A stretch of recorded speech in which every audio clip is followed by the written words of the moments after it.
When the last combat brigade left Baghdad, they drove 320 strikers nearly 600 kilometers to Kuwait, retracing the route the American military took when it invaded Iraq 7.5 years ago.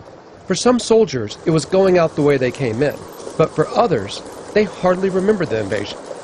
Yeah, 12 or 13, I grew up with it. You know, it's what I've known for almost the majority of my life, so I never considered an end. But for those who were old enough to be there, they had a different take on the beginning of Operation Iraqi Freedom. We went through them like crap through a goose, and then we ended up hanging out here forever.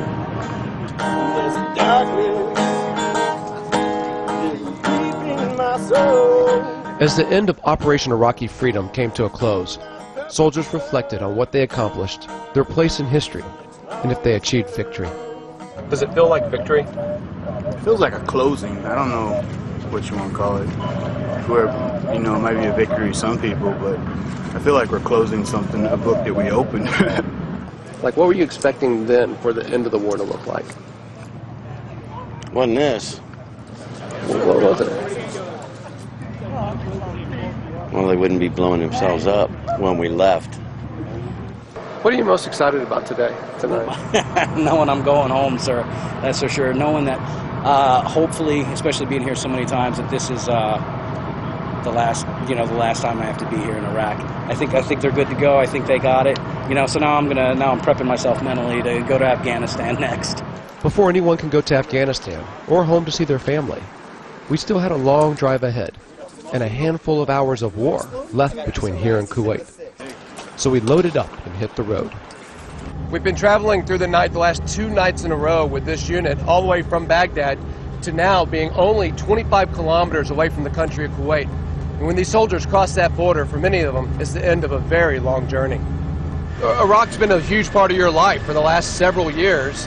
Have you really thought about what today crossing that border means, and what does it mean for you? To me, it just means that it's finally over. It's finished. We came here, we started, and now we finished it. We came here and did what we said we were going to do. Yeah. What about for you personally? For me personally, it's just closure, an ending. Going from my first tour to my second to my third. It's just giving myself closure. After 17.5 hours in the Stryker, we finally arrive at the Kuwait border. For soldiers crossing this threshold, they know it's a milestone, but they also know that they won't be the ultimate judge of what they've left behind. History will judge the ultimate success of our efforts here in Iraq, but I think somewhere down the road you will see a sovereign and capable nation emerge. There's still a war for them, you know. There's still a war for them. They've got to secure their own country and keep working at it. So for us, sure, we're leaving and we're gone. Now less than 50,000 U.S. troops remain in Iraq, and after weeks of violence across the country, it's clear that their departure signals less the end of a war, but rather the end of this war for these soldiers. Josh Rushing, Al Jazeera, Camp Virginia, Kuwait.